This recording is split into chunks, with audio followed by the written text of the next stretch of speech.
Salut Régent. Hey, bonjour. Tu dois être au courant de un peu la tempête dans laquelle Hockey 30 se trouve en ce moment. C'est pour ça Tempête méritée. tempête méritée, exactement. C'est pour ça que je veux, premièrement, je veux savoir pourquoi tu me donnes cette heure d'entrevue-là. Je vais voir ton point de vue là-dessus. Ben, je pense qu'on vit présentement, depuis, je dirais que ça fait à peu près 5 ou 6 ans. C'est comme un déplacement des masses des continents. Je veux dire, t'as l'information traditionnelle dans des médias importants qui vivent un bouleversement, puis t'as plein de médias secondaires. Pour l'instant, on va appeler ça secondaire, mais comme Hockey 30, comme à un autre niveau, dans les coulisses, absolument apps, puis la poche bleue. Donc, ces gens, tout ce monde-là, à partir du moment où on se dirige dans un univers numérique, tous ces univers-là, ces continents-là finissent par devoir se nourrir de la même publicité. Et c'est évident que le mouvement, le déplacement de l'intérêt des lecteurs, le déplacement de l'intérêt des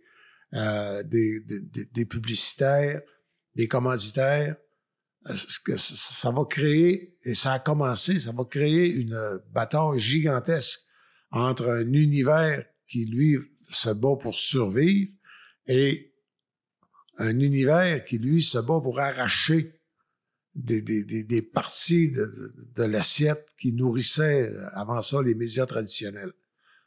Et honnêtement, la bataille se fait d'une façon pas particulièrement juste ou façon avec équité pour les médias traditionnels. Parce que les médias traditionnels, comme je pense à la presse, au Journal de Montréal, 98, Radio-Canada, TVA, RDS, au Québec, là, consacrent des sommes énormes encore à avoir de nombreux journalistes qui ont des conventions collectives avec des jours de travail, des heures prévues dans la semaine, avec des frais de déplacement, per diem, etc. Et des jeunes, dans la plupart du temps, des jeunes indépendants qui, dans le fin fond, souvent vont avoir une pièce dans leur maison, prennent les caméras de leur téléphone, puis réussissent souvent à rejoindre un public encore plus grand, mais sans investir dans la cueillette de l'information. Ce qu'on reproche à Hockey 30 et à d'autres, là, c'est de se nourrir à même l'information qui a coûté une fortune à aller la chercher. Les sites la reprennent, la commandent, souvent la réécrivent d'une façon plus dynamique, et ça finit que celui qui a repris l'information brute a plus de clics et vend plus cher le produit fini que celui qui est à l'origine. La nature a horreur du vide. Est-ce que la façon traditionnelle de livrer l'information est la plus passionnante pour un plus jeune lectorat? Est-ce que c'est excitant? Est-ce que c'est captivant? Est-ce que c'est assez audacieux? Honnêtement, je ne poserai pas de jugement là-dessus. Mais je sais une chose. À partir du moment où ce contenu différent peut toucher le même monde à toute fin pratique, à ce moment-là, je comprends les médias traditionnels qui vont se battre pour dire protéger ce qui, selon eux, leur appartient. Maintenant, il y a une logique, je pense, qui n'est pas respectée par les médias traditionnels.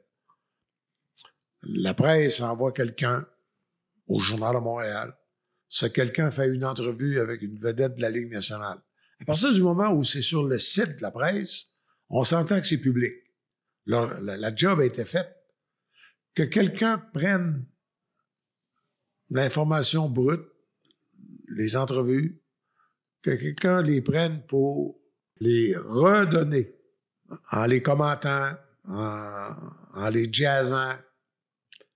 Ça peut être frustrant beaucoup pour celui qui s'est déplacé, qui est allé faire l'entrevue, Je comprends très bien le média traditionnel, mais je comprends que la plus grande différence avec ce qui se passait là 10 ans, c'est tu faisais l'entrevue, tu faisais le texte, il se retrouvait sur papier et numérique, mais la plupart du temps payant. Et de toute façon, il était comme protégé parce qu'il n'y avait personne ne le reprenait. Mais aujourd'hui, tu fais le même texte. Mettons que tu le mets sur le site du journal ou de la presse à 3h10 l'après-midi.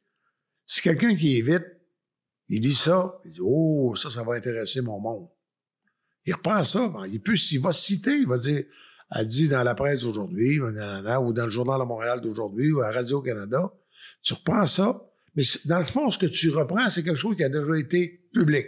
Normalement, à partir du moment où c'est mis sur un site, le site de la presse ou du journal ou de TVA, c'est public. Tu es supposé avoir fait ton travail tu es supposé avoir eu ta rémunération de ce travail-là. Mm-hmm.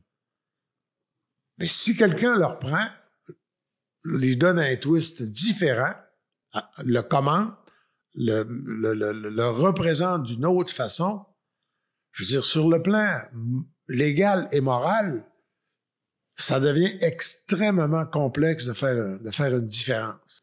Mais la presse parle de vol. En fait, c'est leur mot qu'ils utilisent ad vitam aeternam. Dans le fond, on nous traite de voleurs. Même si on va prendre une ou deux citations, puis on va vraiment la citer, on va donner notre point de vue, puis évidemment, on va mettre un titre qui va être accrocheur, souvent plus accrocheur que les médias traditionnels. Toi, comment tu te sentais personnellement quand tu voyais « OK 30 a repris encore là, des citations ». Honnêtement, ouais. Ça m'amusait. Okay. Je disais quelle habileté. Quelle habileté. Je te dis pas que c'était toujours juste pour moi. Souvent, le propos, même il y a moyen de mettre 3 lignes réelles, mais le twister de façon que le feeling global est moins vrai. Mais là, comment je te dirais, non, à un moment donné, tu peux pas faire autrement que de dire ça fait partie de la game moderne. Comment arriver à contrôler ça? Honnêtement, là, si on pense à Hockey 30, peut-être que le moment est venu pour faire un pas supplémentaire pour que Hockey 30 devienne sans devenir un média traditionnel, sinon ça ne serait plus Hockey 30. Mais là, je parle de Hockey 30, c'est vrai pour d'autres blogs aussi, en général. Je pense qu'il y a des règles fondamentales d'information qui, je pense, pourraient servir de base. Comme, tu sais, je veux dire, moi, quand Hockey 30, à partir d'un fait avéré, bon, t'as une citation, t'as un fait, c'est confirmé. X a déclaré, bon, c'est public. C'est dans la presse, dans le Journal de Montréal, c'est à la radio, c'est à BPM, c'est public. Quand Hockey 30 ou un autre prennent la déclaration qui est factuelle, qui est faite, si on ne fausse pas ce qui est factuel, moi, après ça, là, que David Garrel ou un autre donne l'opinion qu'il voudra à partir du fait, ça fait partie du métier depuis à peu près 80 ans, ça, depuis les premiers columnistes. Tu sais, un columniste, quelqu'un comme Alexandre Pratt, par exemple, ou Blanchette au Journal de Montréal, tu sais, t'as des faits. La plupart du temps, le columniste, d'ailleurs, n'est pas celui qui va chercher l'entrevue. L'idéal, dans un monde idéal, ce serait, je lirais Hockey 30 comme je lis une chronique. Tel a dit telle affaire, c'était dit à TVA. On dit que ça, c'était dit à TVA, et voici ce que ça cache, voici ce que ça pourrait mener, voici ce que j'en pense. Et les règles de base seraient à ce moment-là respectées. Mais vous allez toujours, je parle des sites, les blogs, les podcasts, vous allez toujours être accusé de vous accaparer du contenu payé chèrement par les médias traditionnels. Oui, de profiter du travail des autres, dans le fond. Oui. Mais est-ce que c'est pas un peu 2 poids, 2 mesures? Parce que moi, il m'est arrivé souvent de voir par exemple, dans les coulisses, que pour la jeune génération, dans les coulisses, c'est devenu un média traditionnel. Ça m'arrive souvent de voir, disons, un article sur le Journal de Montréal ou dans la presse que je sais très bien qu'à la base, c'était dans les coulisses en premier. Puis là, il commence à citer dans les coulisses. Évidemment, Hockey 30 ne sera jamais cité. Puis on connaît les raisons de 15 années d'un peu de guerre avec les médias traditionnels. Mais est-ce qu'il n'y a pas une espèce de concept de 2 poids, 2 mesures, dans le sens qu'on a l'impression qu'on nous accuse de tous les maux, quand, dans le fond, les médias traditionnels font un peu la même chose? Quand je te dis que c'est les masses tectoniques qui sont en train de... Mm-hmm. Il y a une mouvance terrible. Hein? Tous les blogs et les sites, dans le fond, c'est le même modus operandi. C'est une petite équipe qui n'a pas de grands moyens, qui, à partir de sujets qui intéressent une bonne partie de la population, c'est retravaillé, représenté, c'est boosté, c'est accrocheur, c'est vendu, puis avec ça, les gens qui ont eu l'audace et l'habileté de faire la job tirent un revenu intéressant. Tu prends le journal, tu prends TVA, tu prends RDS. Ce que c'était des patrons avaient un journal. L'objectif du journal était double. Faire des profits. Et il y a eu des années, c'était par dizaines de millions les profits de la presse et du journal. Là. Plus avoir beaucoup d'influence. C'est sûr que si tu es propriétaire du journal, propriétaire de la presse, tu prends le téléphone, tu appelles le premier ministre, il va te répondre. Si t'es dans ton sous-sol, absolument apte, pas sûr. Ça déjà, c'est la game. Donc, c'était profit et influence. Entre les deux, entre le propriétaire et le monde ordinaire, tu as les journalistes qui, eux, peuvent vraiment dire qu'ils travaillent pour informer la population. Que leur travail, c'est donner de l'information, de commenter l'information. En haut, c'est de faire des profits puis d'avoir de l'influence. Dans le milieu, le journaliste, syndiqué, avec des conventions collectives, protection, d'assurance, avec des comptes de dépenses, des per diem, etc., lui, il peut dire, je fais de l'information, qu'il soit vraiment super bon ou moyen, qu'il sorte 3 scoops ou 2 scoops, ou pas de scoops, il a le même salaire. On arrive avec un site comme Hockey 30, où le lien est direct. Le propriétaire, David Garrel, et lui, fait de business, fait des profits. Et David Garrel, il n'y a pas de tampon entre les deux. Il écrit, puis avec ce qu'il écrit, il va chercher le profit. C'est évident qu'à ce moment-là, comment tu veux concilier ces deux missions, ces deux univers-là? Les médias traditionnels en ce moment. Prenons les médias traditionnels dans le domaine du Canadien de Montréal. On est loin il y a 20 ans, dans le temps de Régent Tremblay ou de Bertrand Raymond, où les journalistes posaient les vraies questions, où les journalistes mettaient les dirigeants du CH dans l'eau chaude parfois, en essayant de gratter le bobo. En ce moment, j'ai l'impression que les médias traditionnels, on est un peu dans un domaine d'infopub sportive où l'information est de promouvoir l'équipe avec des petites questions gentilles à Martin Saint-Louis. On leur flatte dans le sens du poil, alors que, justement, les médias indépendants, on va être un peu plus dans les questions dures, puis on va vraiment comme questionner davantage. Est-ce que la différence que toi, tu vois entre le journalisme, là, quand tu étais sur le beat du Canadien, puis en ce moment? En général, le média était indépendant du Canadien. Ça, c'est la première différence. Le Journal de Montréal n'en avait rien à cirer du Canadien. Il était content quand il gagnait parce que tu vendais beaucoup de journaux. Ouais, exact. Mais ce qui faisait vendre le journal ou ce qui faisait vendre la presse, c'était d'avoir des reportages, des histoires. Le Canadien était un sujet de reportage pour informer le lecteur de la presse. C'était pas nécessairement le fan du Canadien, c'était le lecteur de la presse. On se faisait un point d'honneur d'écrire pour le monde à large. À la presse, j'ai jamais écrit un texte en pensant ça c'est pour le fan de Guy Lafleur, on s'en fout. C'était pour n'importe quel président d'entreprise, n'importe quel mécanicien, la serveuse qui entre à 10 heures, entre 10 et 11, le déjeuner était fini, puis le dîner, ça pressait pas encore, elle avait eu qu'on lise sa presse. On écrivait vraiment, mais vraiment, là, avec une liberté de penser. On savait que, anyway, dans ces années-là, la TV, ça appartenait à Radio-Canada. Tu sais, on savait, c'est les grands seigneurs avec le petit code bleu pâle.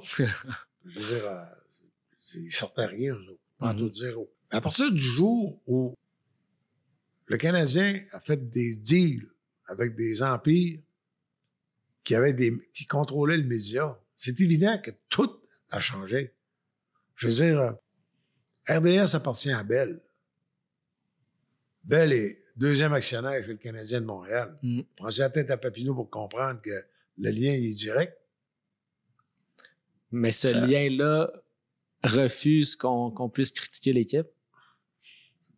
Même pas obligé de le dire. Non, c'est ça. C'est là. Puis tu prends un Québécois qui paye une fortune pour avoir les droits de la Ligue nationale, qui rêvait d'amener une équipe à Québec, puis que le Canadien, le samedi, ça fait 500-600 000. Puis, sais-tu ce que le Québécois est en calvaise que le Canadien ne fait pas les séries? Ils s'en foutent du Canadien. Mais si le Canadien faisait les séries, ça leur donnerait peut-être un mois de code d'écoute où ils pourraient vendre la pub à la planche. L'intérêt du groupe, c'est que le Canadien puisse attirer du monde devant l'écran pour vendre de la pub. C'est that's it. À l'intérieur de ça, maintenant, quel est le rôle du Journal de Montréal? Ou de la presse. Ou de la presse. Normalement, ça devrait être, on couvre tout. On fouille, puis on fait pas de deal, puis on fonce. Puis on gratte. Mais en réalité, c'est pas de la faute. Moi, là, je ne blâme aucun des journalistes qui sont là. Aucun. Mais une organisation comme le Canadien, puis les Maple Leafs à Toronto, puis ailleurs dans la Ligue, le Canadien là, a tellement une emprise totale. Parce que le deal, ça fait au-dessus des têtes des journalistes. Mais le Canadien a une emprise quasiment absolue et totale. Je veux dire, si tu veux parler à un tel joueur, mettons que tu couvres le bise du Canadien, es-tu capable de m'expliquer qu'après 2 ans, il faut encore que tu t'appelles Chantal Maccabé si tu veux parler à Tiki Pinard? Ouais, ça, toi, dans ton temps, tu voulais parler à un joueur, tu l'appelais sur son cellulaire direct. Là. Quand les cellulaires sont arrivés. Oui. Avant ça, il n'y en avait pas. Exact. Tu l'appelais à la maison. Exact. Mais ce que je veux dire, c'est dans la vie, si tu veux contrôler, tu isoles. À partir du moment où les journalistes, les vrais, ce qui devrait être les vrais journalistes, ne sont pas dans le même avion, ne sont pas dans les mêmes autobus, ne sont pas dans les mêmes taxis, souvent ne sont même plus dans le même hôtel. Ça veut dire que c'est en les isolant, tu les contrôles. Tu leur donnes, tu dis, tu veux parler à un tel? Il va te parler mardi à 11h. Fait que là, il arrive à 11h moins 5, t'es énervé d'avoir 15 minutes avec Goulet. Ben là, après ça, les autres, là, regarde, il va te demander ça. L'information qui a circulé, là, je pense que ça a commencé sur Stanley 25. À la base, c'était ton information sur le fait que Cole Caulfield a été vu au restaurant Marcus. Il a été vu un peu en train de tituber. Tout ça, c'est une information qui est importante. C'est une information qui est publique parce qu'il était en public. Puis la première réaction de Renaud Lavoie sur TVA Sport, puis je le blâme pas, comme on dit, il y a son employeur, puis il y a ses règles à suivre. La première réaction, c'était de venir sur les ondes de TVA Sport pour nous dire que c'était pas vrai. Ben non. Mais je comprends Renaud aussi. Renaud, c'est une marque de commerce, Renaud Lavoie. Tu sais, c'est supposé être un insider. Il est supposé avoir des informations privilégiées. Et le contrepoids d'avoir des informations privilégiées, c'est que tu gardes, t'es dis plus. Ça donne quoi de l'être? Mais ça, c'est un autre débat, c'est une autre question. Il y a des choses qui demeurent. Moi, un joueur que la police n'intervient pas, que personne s'en mêle trop, mettons, ça demeure. Oui, c'est public, mais en même temps, c'est de la vie privée. Si un gars prend un coup trop fort à 11 heures le soir, dans le fin fond, là, c'est pas nécessairement les affaires de tout le monde. Où ça devenait public, c'est quand tu apprends que le Canadien, depuis plusieurs mois, a un ancien flic embauché pour servir de nounou pour tout. C'est incroyable, ça. Oui. Là, à ce moment-là, ça devient un employé de l'organisation. Donc, lui, c'est pas pareil, là. Lui, qu'est-ce qu'il fait dans la vie? Quoi sa job? C'est si on parle du soigneur, si on parle du trainer, si on parle du physiothérapeute, si on parle du 4e coach, si on parle. Le Canadien, c'est une grosse organisation maintenant. Dans le temps, c'était le coach, l'assistant, Eddie Pelchak, Boum Boum Meilleur, puis Sam Pollock. That's it. Mais là, c'est plus ça, là. Quand tu regardes la photo de l'équipe, c'est quasiment devenu l'Assemblée des Nations Unies. Est-ce que Montréal est une ville de sport? Montréal ou la Société québécoise? Est-ce que la Société québécoise... Parce que les expos dans les années 80, là, ça avait 2 millions de c'était personnes. C'était plus populaire que le Canadien, non? Oui. Est-ce que le Québec a les moyens de vivre avec la télé, les hebdos, la radio québécoise, la télé, les hebdos, puis les journaux du groupe La Presse Radio-Canada? Avec le retour des Nordiques, ma tendance serait de dire oui. Ça équilibrerait. Mais ça, le Québec est divisé en deux maintenant. Ou bien tu es avec Québécois, ou bien tu es avec l'autre groupe, un peu plus, se veulent haut de gamme. Bon. Ouais. Mais au-dessus de nous. Le Québec, pas compliqué, c'est Québécois plus belle, dans le fin fond. C'est ça, là. Mais là, c'est en train de se diviser dans un autre niveau supérieur encore beaucoup plus inquiétant. Et ce niveau-là, je n'ai aucune idée comment ça peut se résoudre. Le Québec est maintenant divisé entre le Grand Montréal et tout le reste du Québec. Parce que il est en train de se former une espèce de dichotomie totale entre le Québec et le Grand Montréal. Mes amis du Saguenay, avant ça, leur fête, une grosse sortie, là, tu traversais le parc des Laurentides en risquant ta vie 100 fois, puis tu venais à Montréal, parce que le monde tripait Montréal. Ça a changé? Oui, parce que les mêmes amis aujourd'hui, Montréal, mais pas les pieds là. Fait que Montréal, est-ce que tu as de l'espoir pour Montréal? Parce qu'on parle de Montréal avec beaucoup de pessimistes, avec une mairesse, Valérie Plante, qui fait de moins en moins l'unanimité. Le Montréal actuel, avec la tendance des dernières années, je pense pas que ça va être. Je ne peux pas voir comment ça va être récupérable. Et c'est un drame épouvantable. C'est ce que je trouve qui manque. La déstructuration de l'environnement médiatique, comme on le vit là. Alexandre Pratt, ton adversaire favori, est arrivé à la presse, il avait 20 ans, même ou 21 ans. On l'a accueilli à la presse, il y avait Bob Duguay, Ronald King, j'étais là, tous les autres. Hey, TQ, tu sais. Puis ça, là, on fait pas ça. Ça, on fait ça. Ça, c'est bon. Ça, continue. Mais Alexandre Pratt était brillant. Il s'est ramassé boss dans toutes les sections de la presse. Puis je pense qu'il était au niveau de directeur de l'information. Puis là, il est revenu pour écrire.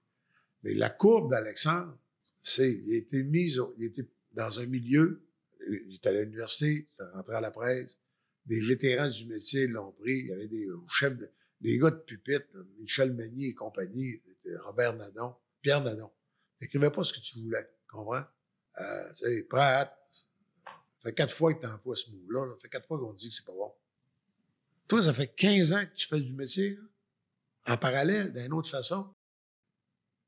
Mais y a-tu quelqu'un qui a dit, David, ça, là, c'est de la merde.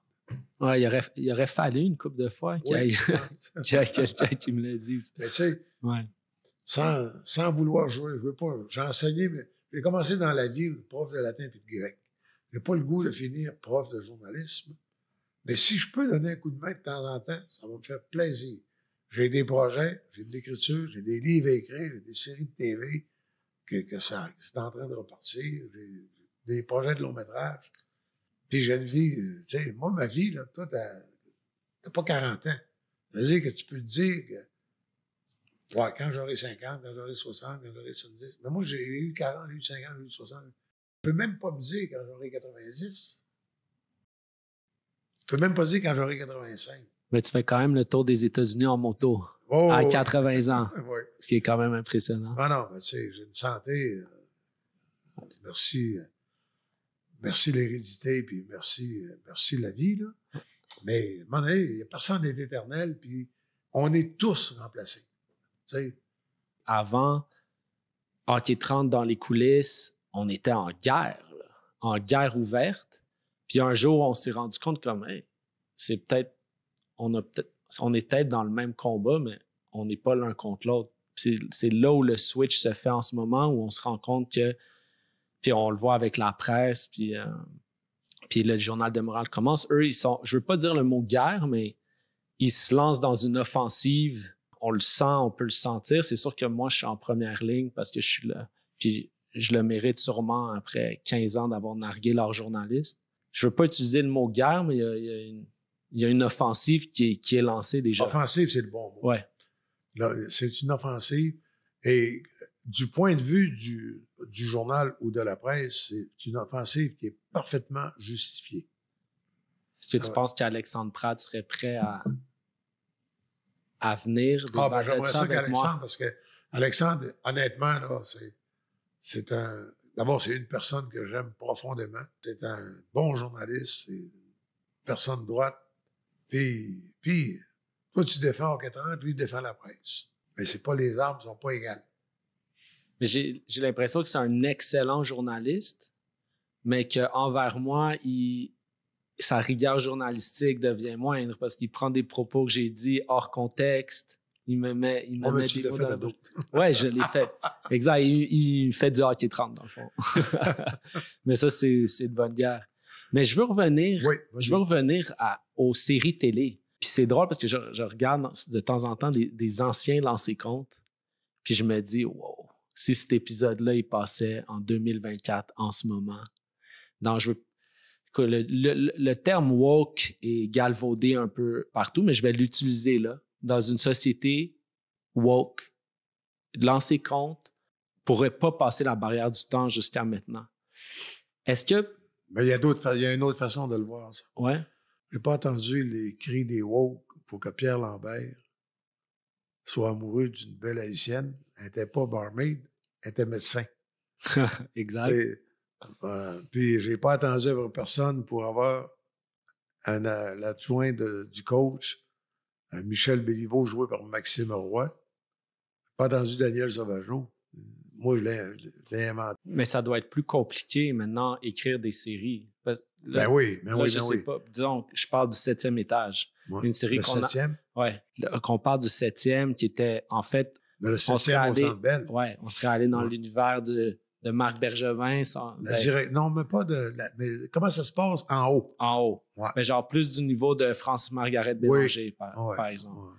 Bon, on en a parlé. Je me souviens d'un article du Journal de Montréal en exclusivité, la nouvelle série de Régent Tremblay et tout ça.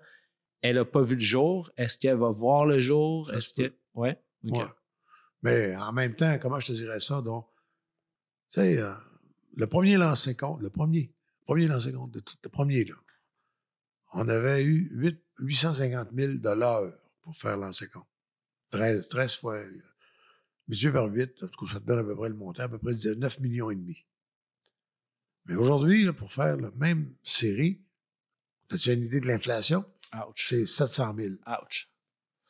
Fait que t'as beau à... Tu sais, à un moment donné, le 7e, ça a bloqué là-dessus. C'est qu'à un moment donné, le budget... Je comprends aussi, Québécois, avec TVA, il faut qu'il arrive à rentabiliser ça. Mais tu sais, ça commençait avec un accident d'hélicoptère. À un moment donné, si tu baisses trop les budgets, ça va finir qu'il va se noyer dans son bain. J'ai vraiment senti nettement une forte préoccupation de ne pas blesser personne. Pas blesser cette communauté. Pas les Haïtiens, pas les Noirs, pas pas blesser les Autochtones, pas blesser les Asiatiques. Faire un casting pour être sûr qu'on va pouvoir mettre une visibilité, ce qu'on appelle une communauté visible. Là. Tellement qu'à un moment donné, je dis, écoutez, là, je fais-tu un livre de recettes ou bien j'écris une série dramatique? Exact. Tu sais, on parlait des journalistes tantôt. Penses-tu que je trouve pas, que j'ai pas de l'admiration pour les auteurs qui sont pognés pour faire des séries de télévision qu'avant, selon le comparatif des budgets, là, le premier dans Scoop, là, on a eu des épisodes, on a eu des années de Scoop, 9 millions et demi. Mais tu me parles de budget. Est-ce que tu penses, parce que tu me dis TVA, ils ont coupé leur budget, mais TVA Sport est tellement un boulet financier. Pour eux, c'est incroyable. Là. On parle de 300 millions de pertes. Est-ce que c'est de l'orgueil de Pierre-Carl Péladeau? Est-ce qu'il voit une vision à long terme de TVA Sport? Qu'est-ce qui va arriver avec TVA Sport? TVA Sport faisait partie d'un plan global, comme le Centre Vidéotron au Québec. Et ça, je sais qu'il était 100% sincère là-dessus. Puis qu'il y a eu des cues pour tu sais, je veux dire, l'invitation de la Ligue nationale était réelle. Ouais, il a payé 10 millions pour les frais de candidature. Tu sais, puis juste les frais de candidature. Et ben avec un contrat de 12 ans, donc ça veut dire une fois que le contrat est signé et que tu n'as pas le club, tu es pogné avec le contrat pareil. Ouais. Donc les rumeurs sont pas vraies, qui disent que Pierre-Carl Péladeau, quand il a vu que ça allait coûter trop cher, il a lâché le projet, puis finalement Gary Bettman paraît comme le grand méchant. Il y a juste une personne, il y a 2 personnes qui peuvent savoir ça. Pierre-Carl Péladeau. Pierre Dion puis Bettman. Bettman ne parlera pas, Pierre Dion ne parlera pas. Je ne pense pas que Pierre-Carl va parler. Mais est-ce que c'est vraiment ça? Ou, ça s'est passé. C'est mort, les Nordiques? Ben, les Jets de Winnipeg étaient morts aussi. Exact. Il faut comprendre quelque chose. C'est l'argent qui mène. À Québec, tu as un marché. Tu aurais un propriétaire ou un copropriétaire. Tu as des réseaux de communication. On sait maintenant que c'est faisable. Il est sorti de Phoenix pour aller à Salt Lake City. Mais il est allé d'une ville américaine de l'Ouest dans une ville américaine de l'Ouest. Puis il est allé dans une ville, Salt Lake City, qui est une ville en pleine montée aux États-Unis. Ouais.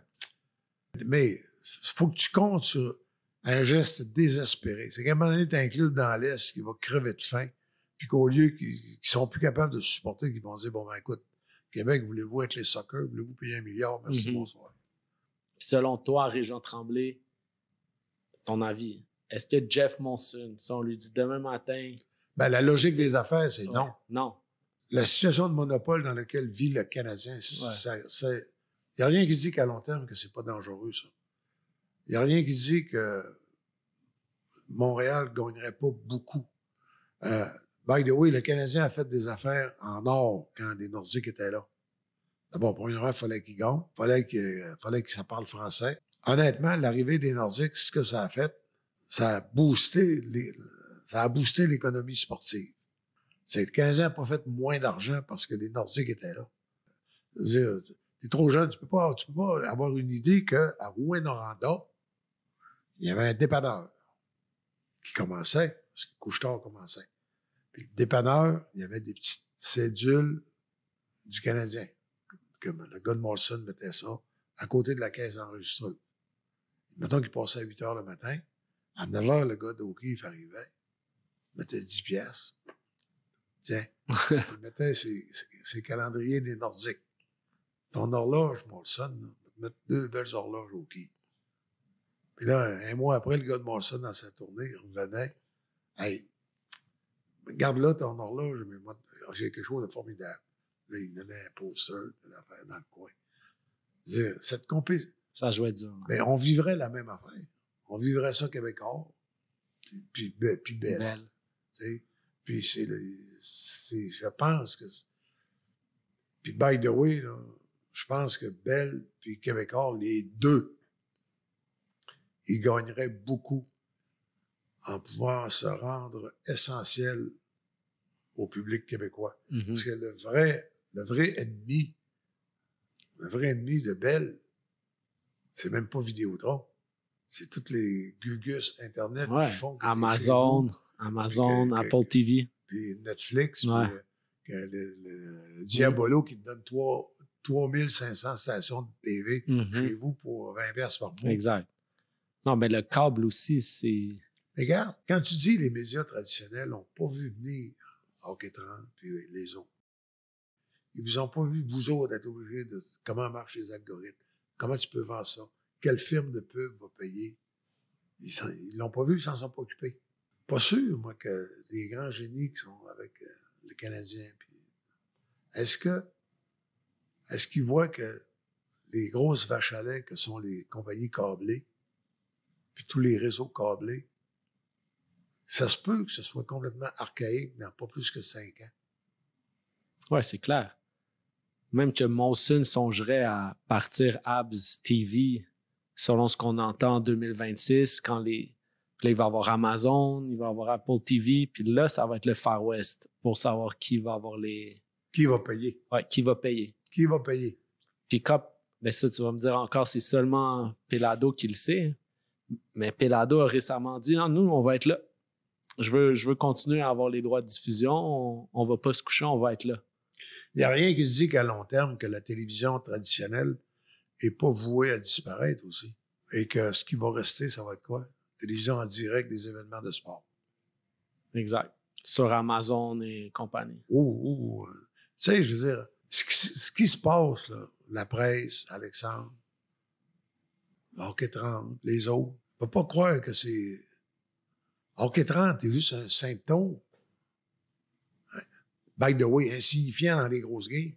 C'est clair. Hein? C'est clair. Mais les vrais games qui se jouent, quand on dit les masses tectoniques sont en train de se déplacer, penses-tu que chez Québécois, que Pierre-Carl Pelado, qui est d'intelligence supérieure, n'a pas déjà des rapports, qui ne voit pas des projections dans 2 ans, dans 5 ans, dans 10 ans?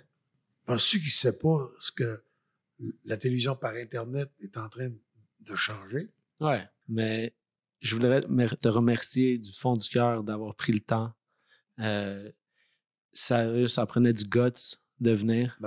Non, ça prenait du guts. Mais je pense que juste d'avoir ton avis, d'avoir ce point de vue extérieur sur un peu ce tsunami qui se passe là, c'est réconfortant. Je voulais te remercier beaucoup. Merci, ça me fait plaisir. Ce qui est important aussi, c'est d'évoluer. Hein? Exact. Mais moi, c'est ça qui m'énerve. On a le biais cognitif que Hockey 30 et ce qui était il y a 10-15 ans. Ça, c'est le prix à payer pour avoir monté ce genre de business. Il ne faut pas croire que tout se change. Tu sais, à un moment donné, moi, je conclue avec ça. Quand je te dis que j'avais 15 ans, Maurice Duplessis était premier ministre, mon père était un organisateur de l'Union nationale. Le slogan à 60 aux élections, c'était « C'est le temps que ça change ». Personne n'a pris ça au sérieux. 3 ans après, l'Hydro-Québec était créé. Les polyvalentes, les cégeps, l'assurance maladie en 68, 69. Puis en 76, le PQ prenait le pouvoir. Fait que, dire c'est le temps que ça change, oui. Puis si tu mets en action, tu dis ça va changer, ça va changer, ça va changer, ça, on va améliorer ça. Regarde, ça a donné un État moderne qui, là, est sclérosé dans sa graisse. Ça, c'est un autre ballgame. Ouais, un autre ballgame. Les élections municipales dans 1 an. Merci, Régent.